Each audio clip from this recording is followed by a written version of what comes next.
As a child, we all played hide and seek, but could you do it as an adult going off-grid in the quest for £100,000? Could you do it with a team of expert hunters watching your every move, knowing they're combing through every aspect of your life, ready to pounce just around the corner? Hello, Chief, how you doing? All right, thank you. More importantly, how are you doing? We're all right. We like a challenge. Stand by, stand by, stand by. Out, out, out. Up to 7 persons. 7 persons, 8. Short of jumping into the canal, their options are reasonably limited, and we also think they may have had a bit too much to drink last night. It's a BMW, Ben. We have got live telematics on the vehicle. You fucking beauty. Curtains drawn. Why are they drawn at this time of day? Be in that fucking house. There's movement, yeah? Confirmed movement? There is movement in the property. Hunter team, open the door, please. House is surrounded. My name's Craig. And I'm Nat. A few weeks ago we discovered Hunted and are now obsessed. But like with every obsessive TV show we watch, we're left with unanswered questions. Like, where on earth were Elizabeth and Sandra going when they got caught in Mansfield? Seriously, it's my hometown and they were heading absolutely nowhere. How many millions of people broke down sobbing when Bob saw Alex at the extraction point? And rather than go straight for a hug, he told Alex to run. Cute. Also, just how many people with boats does Toff know? And did Peter Bleksley actually leave Hunted to do a job on CBeebies Bedtime Stories? Welcome to the Hunted Podcast. Could try to play, but you're never gonna beat me. Look the other way, what I'm doing ain't easy. Bloody hands stained from the people who deceive me. Muddy hands break through the chains, go free me. People like sheep move feet, hurt it easy. You don't wanna be fast asleep when they scheming. Better stand tall, ready for a fight, believe me. And when they try the chains, you can say no, free me. So I know what you might be thinking. Why on earth are these two people doing a podcast about the TV show Hunted? Well, for me, it's the fact that there wasn't a podcast about Hunted. I was actually quite surprised by that because it's on Channel 4 and they do tend to make podcasts about everything, right? I mean, look at what they've done with Taskmaster. Every TV show possible they make a podcast about. Here we are. We thought we'd make a podcast mainly before Ed Gamble gets in and makes a podcast about Hunted when he does the celebrity version next year. Because he does all the podcasts. And to be fair, that's probably a good place to start, isn't it? Because Yep. that's the real reason why we perhaps stumbled across Hunted. Well, one of them. That, and that, like every other TV show, they watched it on Gogglebox repeatedly. Yeah, we do tend to sort of find our TV shows from Gogglebox, don't we? And then binge watch them. Yeah, and then we've got one or two ways of going. We either, watch the first 15 minutes and end up sitting on our phones talking and just generally ignoring what's on TV, or we sit quietly and watch episode after episode after episode until we run out. Yeah, so that's pretty much what we've done with Hunted. And to be fair, then we watch it again. And then again until the new ones come out. Yeah, and then when the new ones are due to come out, a bit like Brassic in a few weeks, we're going to watch the whole series again, right? In like 3 days. Yeah, exactly. So that's what we've done with Hunted. And rather than just sort of talk to each other about it, we were sort of left, as we said in the intro, with so many unanswered questions that we sort of wanted to find them out a little bit more. And we could go down the sort of social media route and just start tagging people in, or we could go one further and have a conversation but share it with other people, because there are so many people that watch Hunted. Like when we first started it, we were sort of talking to a few of our friends on social media and they said, oh my god, how have you never watched it? And I know you in the office where you work have mentioned it a few times as well. We have, yeah. We've discussed it at lunchtime, and people were amazed that I'd never watched it. With being a fan of serial killers and things like that, they were very surprised that it was something that I'd never watched before. Yeah, so we thought we'd sort of put it out in the wider medium and sort of go from there really and see what happens. And we know it'll be a slow burner, but exactly like when you're a fugitive or when you're a hunter, we need the help of the public. We do. We need to know their questions. Exactly. We need to know what unanswered questions they've got. What do they think of the series? What are their favourite parts? What are their least favourite parts? Which hunter is your favourite? Yeah, exactly. And if they were a fugitive or a hunter, well, if they were a fugitive, what would be most likely to get them caught? And how long they would last. Who they would do it with. Exactly. I mean, I don't know, thinking about it, whether I would actually do it with you, to be honest. I think we would get each other caught. I know what would get you caught. Go on. You'd go to a football game. Because you wouldn't be able to go 25 days and miss any games that are in that period. No, I would have to do Hunted. I'd have to hope that the filming of Hunted was during the close season, which, obviously, judging from the clip we saw from Series 6, which brings it back nicely to how we started watching it, we know it's not. So, obviously, Nat mentioned there that I'm a football fan. I go up and down the country every single week watching Mansfield Town in League 2 play. I know what you're thinking. Why? I can't answer that question. But we were watching a Gogglebox episode. Like we said, this is when we've never watched the show before. We have no idea what it really is. Well, we do a little bit. We perhaps thought that it wasn't. Clips. Yeah, but we perhaps thought it wasn't for us. Yeah, it was an unusual thing. We don't normally watch that many things that have the general public taking part in things. Yeah, we're not really game showy type people, because that's I guess essentially what it is. It is a game, it is a show, so it is a game show.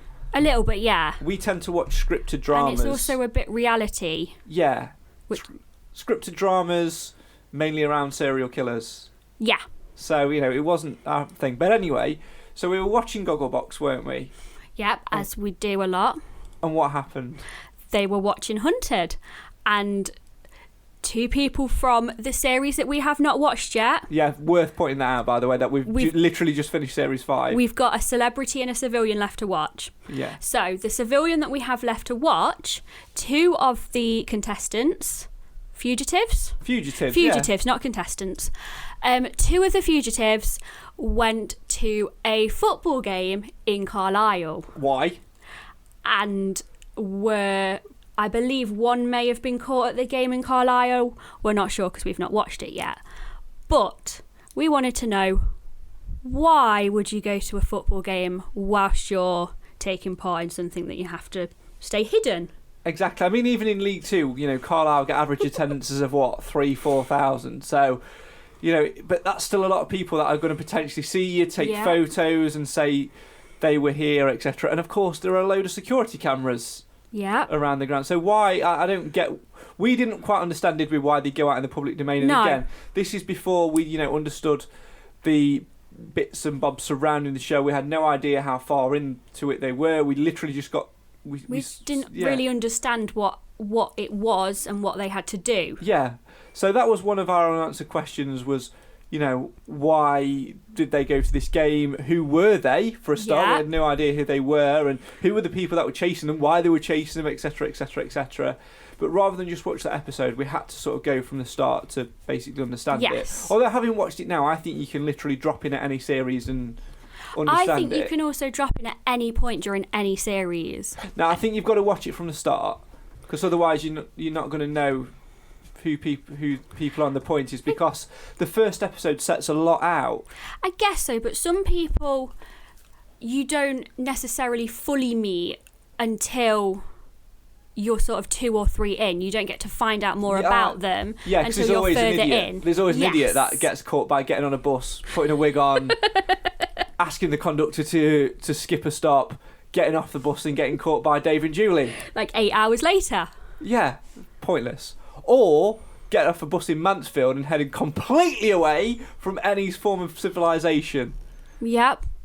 And getting caught. And then not being very happy about being caught. So yeah, I guess you got a point about that people can watch it probably a couple of episodes in. But anyway, we sort of, like everything else that we do, if we see something, we go to the start and watch it in case we miss anything.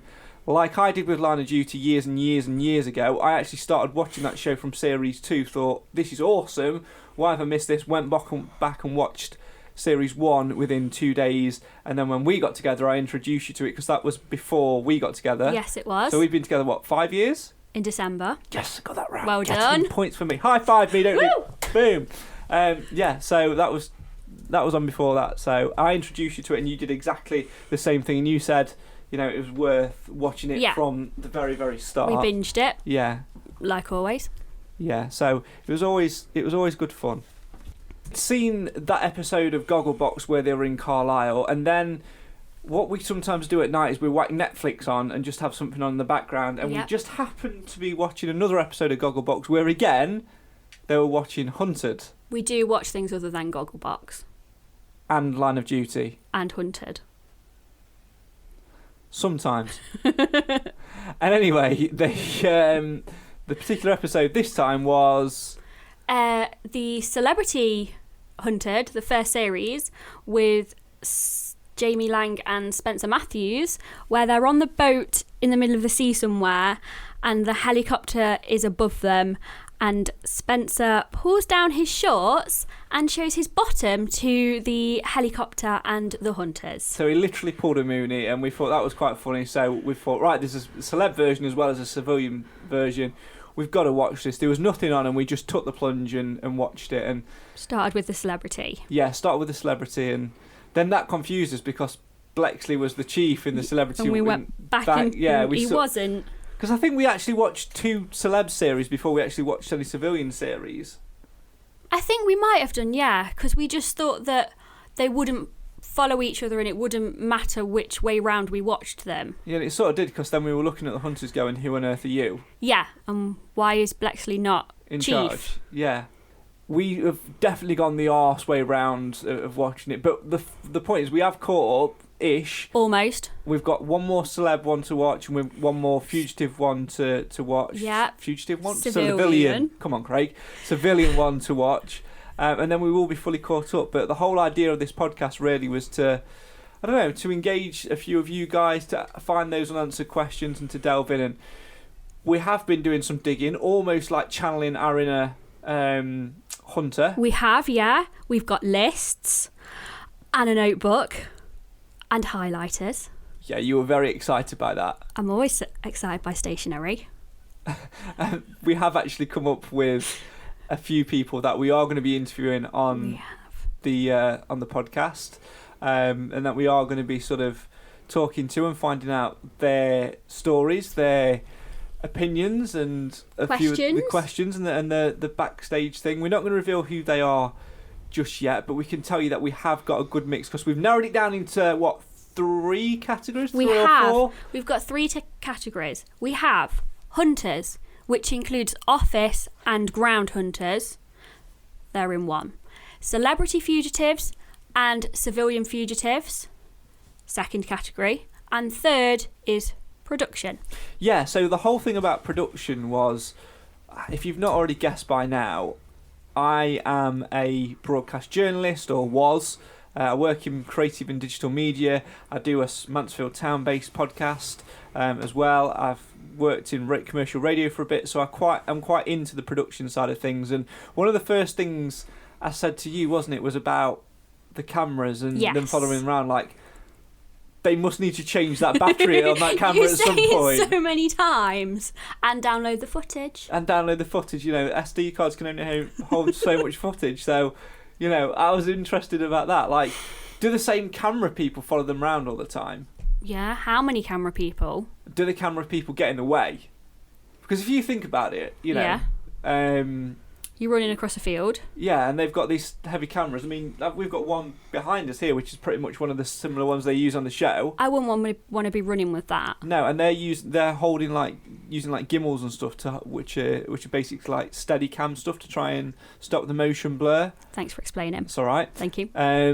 So that's quite a heavy bit of kit as well. Mm-hmm. And they're trying to record the sound, so they'll have headphones on sometimes, and they're not looking where they're going, because they're looking at the screen on the camera to make sure that everything's in shot and in focus. So, you know, if they're running with you and you need them to keep up, you know, they're surely going to get you caught. So do they just sort of go, off you go? And you've got to make sure that when you're hiding, that they hide with you. You don't want them to just be stood there pointing the camera at you whilst you're... It's here! It's in this bush here!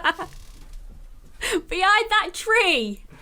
You need them to be able to hide at the same time as you. So they've got to be pretty damn skilled as well. And what happens if you don't get on with them? Like, prime example today. We shared it on our Twitter and Instagram this morning @HuntedPod. By the way, go and give it a follow. One of our favourite moments of the show, Brothers of Swing, who won Series 3. Yeah, yes. Series 3. Yeah, Series 3. And they went to a pub and did like a little micro gig where they basically sang 2 songs, live streamed it on the internet to get the hunters' attention so they could do a diversion and basically leg it to the end. They did a brilliant song about Peter Blexley, our favourite man. They serenaded him. They did serenade him. It was a great word, serenade. Thank you.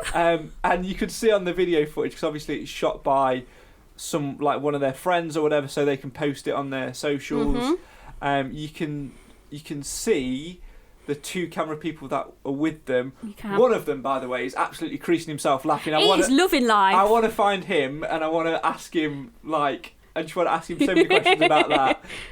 Is he laughing because it's at Blexley? Is he laughing because of what they're doing, the audacity of it? Or is he laughing because he's thinking, Jesus, this is going to be good content? Yeah. And then you've also got a very serious camera lady with them. I hope she got a spoil of what did they get, 50 grand between them? Yeah. Hope she got a share of that, because you see on the footage, she turns round and clocks, obviously, the hunters coming in the car park. And points to the door. And they then leg it. Yeah. It's like a secret signal of, they're here, you've got to run. Yeah.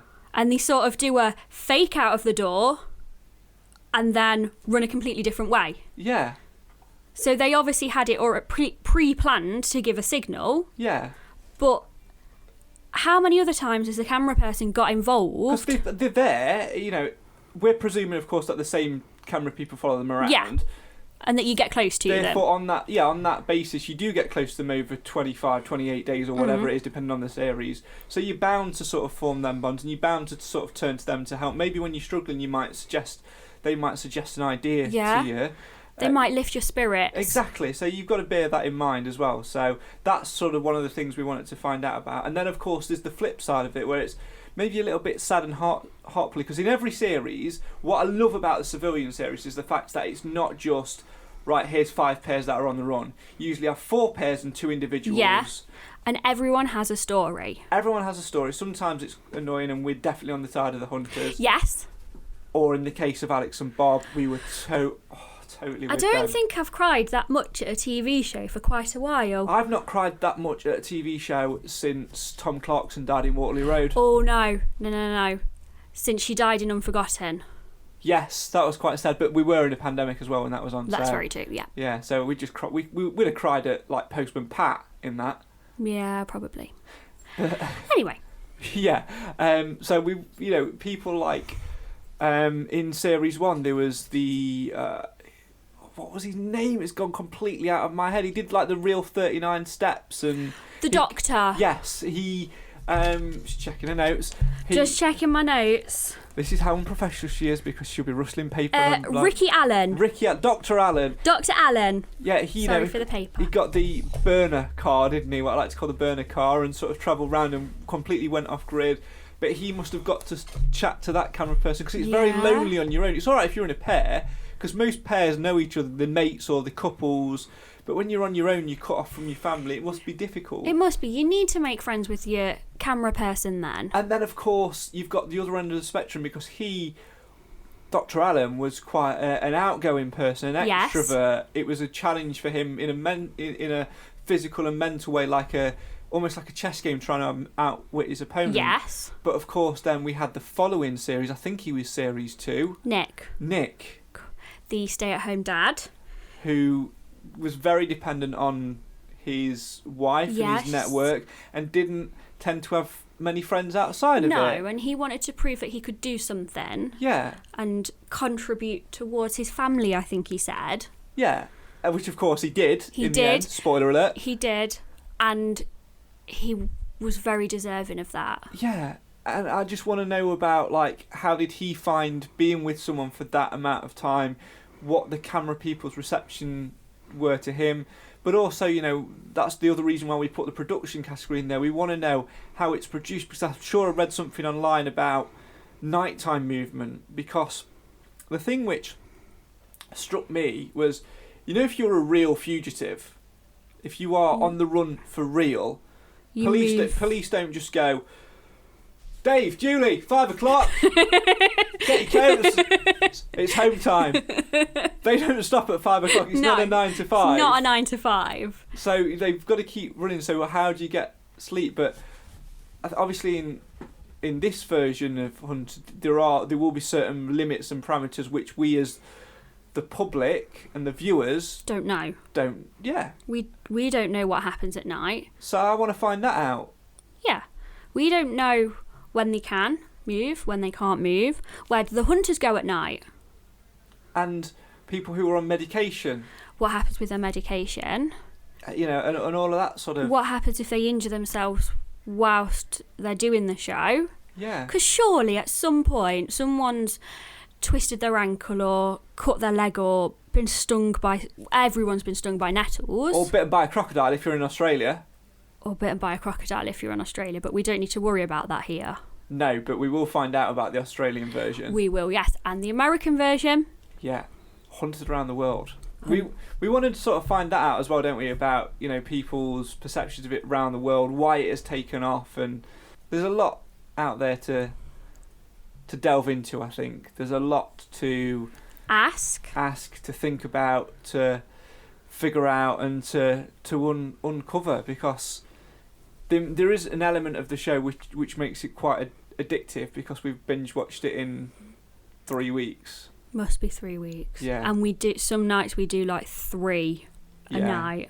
Yeah, and once we finish this, we're probably going to go and watch the next celebrity one. Possibly, yeah. So, you know, because we can't help ourselves. Yeah. So there's your 3 categories. We've got Fugitives, Hunters, Production, but we're going to widen it out to other ones as well. Maybe in the future we might do fans as well, but that's exactly why we've set up the social media. We've had some good interaction on there as well so far.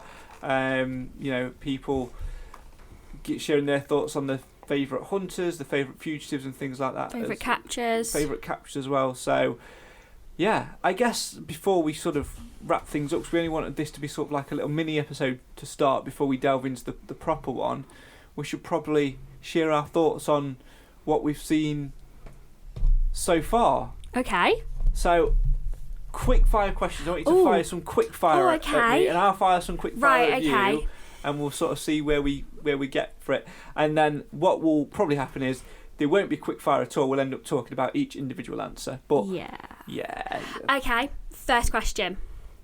Favourite hunter?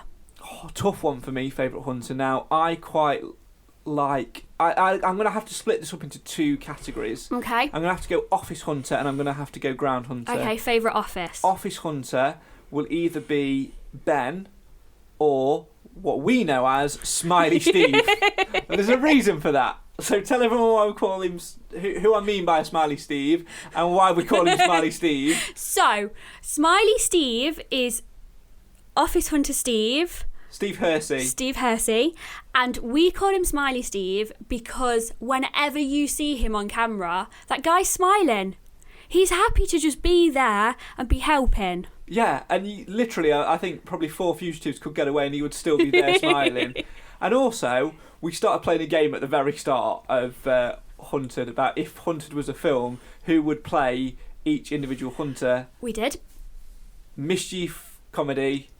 Dave Hearn would be Smiley Steve. Google it if you don't know what we're talking about. Right, sorry. So that's what was that? So that was Office Hunter. That was Ground Hunter. It's got to be. Please get the name right. I'm gonna say Other Steve. Just got to think about Steve's. Other Steve. Yeah. Steve Cotton. Who basically is always the one when he's in the team of people that ends up hiding in a bush with binoculars. Yeah.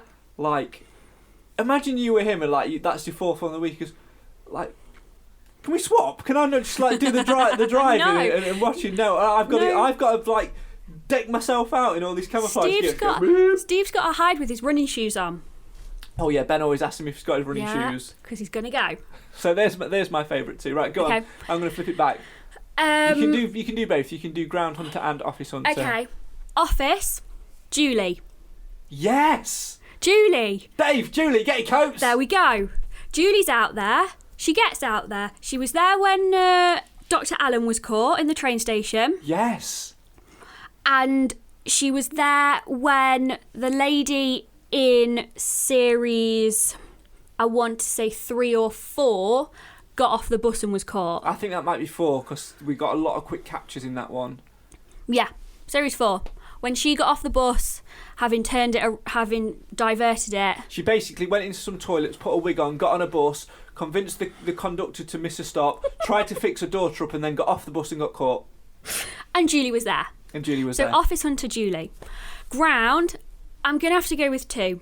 No, I'm not allowing it. You went with 2 for Office. Did I? Oh yeah, I did. All right, and I'll let you So have I it. get 2 for Ground. Okay. I'm going to go with Nikki, because she is small, but she always gets them. And Steve as well. I'm going to have to go Steve. Yeah. All right. Next quick. Next quick. Open brackets. Not that quick actually. Close brackets. A fire question. Favourite catcher? Easy this one, and nothing will ever beat this. I hope I get the series right. I'm saying series 3 or 4. We just get those 2 mixed. We do, basically because we watched them in such quick succession.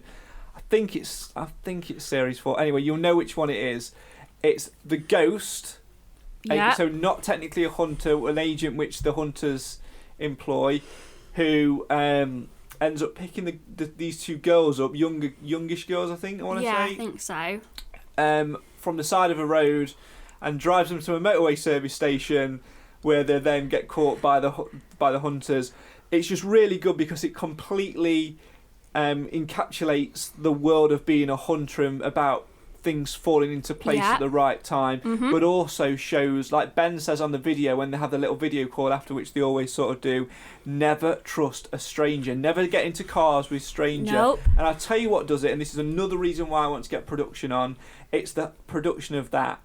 So obviously the Ghost, the whole idea of the Ghost, me personally, my personal belief on this is that they are still active in the world of hunting, and that's why we don't see them. That's why we don't see their face. Yep. We only see like their eyes. They maybe even have their voices disguised. You never know their name. There's the Ghost and Agent P. I think it was the Ghost. I think it was the Ghost. There's a shot from the back seat of the car where he looks into the rear view mirror and you just sort of see his eyes and just this little thing like with his eyebrows, and it's just a little look into the mirror which is caught brilliantly on camera. And it's just the whole setup of that, how they so arrogantly think that they've got away with it. Yeah. And yeah, they don't know we're in this car. We've got away. Yeah, and then all of a sudden, sorry girls, I'm gonna have to stop for a bit of petrol. Oh no, it's fine, no problem. And then bang, you've been hunted down. Time on the run is over. Done. Unlucky. And I think yours is the same. Yes, it is the same. But I also like when they get Toff and Stanley, because they are so sure of themselves that they're in this little tiny village where no one knows where they are, but actually the hunters are one step behind them at every point. Yeah, and the only reason for that is because Stanley Johnson has this thing that this particular bank account that he used could not be traced. It's almost like saying, like, you've got an account with Lloyd's, you've got an account with Nationwide and RBS. RBS and Nationwide can be traced, but Lloyd's, no, you're all right, lads. Lloyd's is safe. We don't bother with that. It's fine. So yeah, I can see why that one would be right. Favourite celebrity fugitive, favourite non-celebrity fugitive. Oh, I think favourite celebrity, I am gonna have to go for, it was Johnny Mercer. Just because he went to Parliament whilst on the run, and they only knew because they watched TV. And he knew how to get away. And he let the tyres on the car down. And he let the tyres on the car down. Civilian, I'm going to have to go Alex. Yeah, Alex was It was incredible. just such a good story. And the fact that he went on his own and he stopped that car, something that he's probably never done before, never spoken to a stranger, would never do anything like that. And then the decision to split. I know. And then from his dad. And then you sort of saw, the night before him asking people and being a bit wary, but then the woman took him in and he relaxed, and yeah, so good. He was so proud of himself as well. Yeah, I've never wanted anybody to win more than that. I mean, that was a great series because you had the Brothers of Swing, who, like we mentioned earlier, were just hilarious in terms of putting one up to Blexley after his Jackanory impression was genius. And then obviously, you've got the other end of it, which is really emotional, and that father-son bond and things like that. So we want to delve into that a little bit more as well, which is why we've done that. So I can't disagree with either choice. I think I would probably go the same. Would you? Yeah. Okay. Johnny Mercer was great because I think just letting the car down, the car tyres down, and their decision to split as well. Yeah. Saved him. Yeah. And he just didn't care. He knew what he wanted to do. He had his head down. He got on with it as well. I'll tell you who was another, not favourite of mine, but he's certainly up there. Martin Afire. I want to know what that guy ate. When you know, you know. Let's move on from that. I'm sure we'll talk about that another time. Right, last couple of quick fire ones. Go. Oh my god. I'm stuck for a question. You're stuck for a question? Stuck for a question. This is why you need to make notes. It is, I'm sorry. I'll let you off. All right, I'll go for the last one. So you've had favourite capture, favourite hunter, favourite fugitives. If you could pick a hunter to go on the run with, who do you think would be the most likely to help you to get to the finish line and get the 100 grand? Bearing in mind that you're not choosing these as a person, you are choosing these as they are a hunter, they are in the mindset of the hunter. Who would you choose? Who'd be the most likely, you think, to get to the end? I don't want to choose Steve again because I think Steve would be helpful, but I'm going to go with Danny because I think she could do it. She's, I can't remember what series it is, but it's the guy who potentially was going to miss the birth of his child. There's a split second when he drives past them and they notice him and they find him hidden in the undergrowth. I think she would know exactly where to hide so that you didn't get caught and what transport to use and where to go. Yeah, it's a good one. Who are you going with? I don't know. I think Blexley just would have a laugh. Blexley would be sending them videos. Yeah, I mean, I've got a lot of respect for Ben. I think he's did an excellent thing on the show and he's really helped to move it on. Yeah. But I do think, having watched Series 5, that Series 5 lost a bit of its appeal. I don't know whether it was a production thing. Obviously, Blexley's got this thing where he's actually still hunting for real. He's trying to hunt down a serial killer called Kevin Parr. There's a great podcast series that he talks in that about it. So maybe he moved on to focus on that. But with Blexley, they just always seem to be a thing of respect in terms of leadership, but also he did things in a funny way. He sent presents. He did Jackanory stories. He basically took the absolute... He did. But he was respected and he got a clean sweep. And that's one of the questions I want to know, and hopefully we'll get him on the podcast. I want to ask Ben whether he feels a little bit let down by the other hunters that none of them called him chief. Or boss. Some of them called him boss sometimes, but there was a lot of just Ben. Yeah, and it sort of detached a little bit. Then it did feel like watching just basically two groups have a game of hide and seek. Yeah, which we thought one series was going to end up with when they caught quite a few of them really quickly. We thought it was just going to be a hunter's game of hide and seek. The clean sweep series, I genuinely had images of Blexley going, right, Dave, Julie, Steve, both Steves, you are on the hiders team. Ben, Danny, Nikki, you are on the seekers team. Off you go. You've got a day. You've got a day. We need to fill some airtime. This is what's going to happen. So there you go. Oh, but that's almost all we've got time for, really. So yeah, that's the reason why we did the podcast. What do we want to get from the podcast? we just want to put our conversations out there. Like we said before, we want to find out the answers to these questions, don't we? We do. And we want to find out the answers to your questions. And we want some stories.